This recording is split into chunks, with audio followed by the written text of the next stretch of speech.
রসুলগঞ্জের আশের মাংস আর জব্বারের।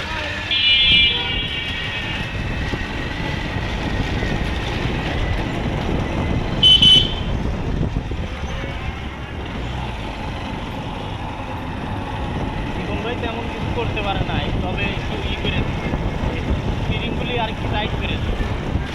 আর কইলে যে চেঞ্জ করতে হবে, চেঞ্জ করলে করা লাগবে, করে দিই।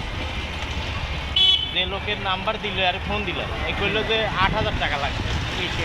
এই মনুষ্যর থাকছে, অথচ এই ডিলারের শোরুমে চাই হইলো ৫,০০০ টাকা, আর ১০-এর বলছে যে ৩৯।